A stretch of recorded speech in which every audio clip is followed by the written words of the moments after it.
So, hi, Lisa. Hi. What's your first experience with the Black Health Matters Summit been like? It has been great. Just the topics of conversation, the people, some of the interviews that you hear on stage, and then the conversations backstage, and such a great turnout. This is something that I feel is important. I don't know that we always ask enough questions when we're at the doctor, so information is power.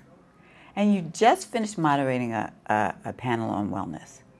What are you taking away from that for yourself?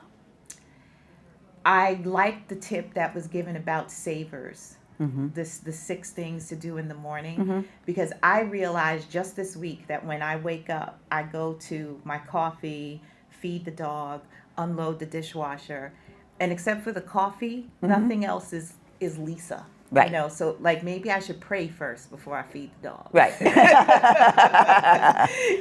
Not do that after. Right. So I like that savers. And you're moving into a new era in your life. Yes. How are you feeling about that? It is exciting and scary at the same time. And I'm grateful for therapy because I'm learning to allow that two things can exist at the same time. It doesn't have to be either or, it can be yes and. And having these moments of, oh my goodness, this is my responsibility now. All right, how do I do that?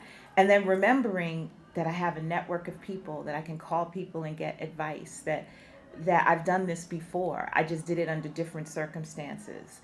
It's not that difficult. It's just a new muscle again, a muscle that I didn't have to exercise. I was exercising different muscles when I was part of a corporation and learning what it meant to be a part of that.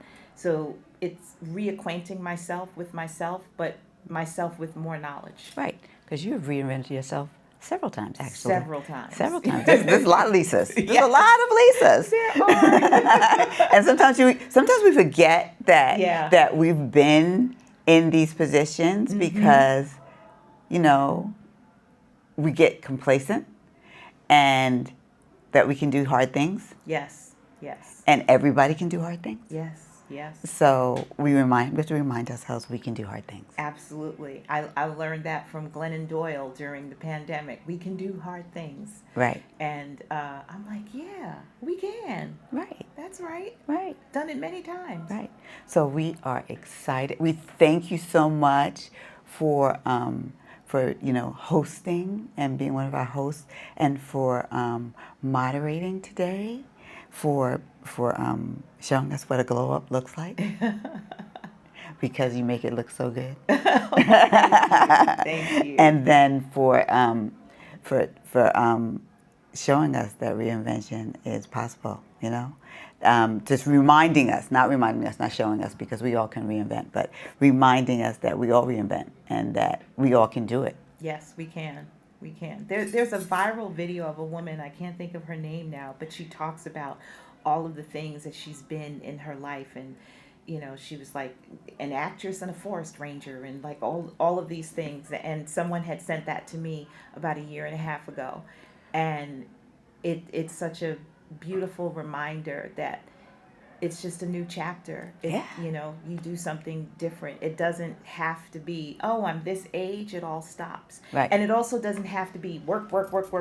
No. You can work differently. You can work smarter. I'm not the person who did this when I started 30 years ago. Right. And I'm not trying to be. No.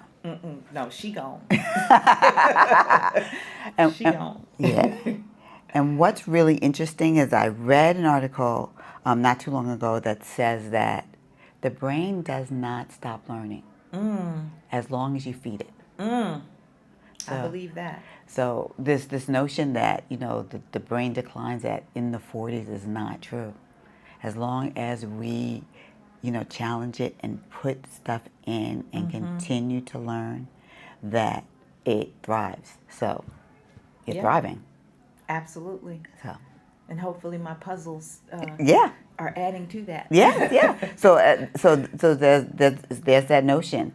So congratulations and thanks again. Thank you. So we are at the Black Health Matters Spring Health Summit in Washington, D.C. with Lisa Price.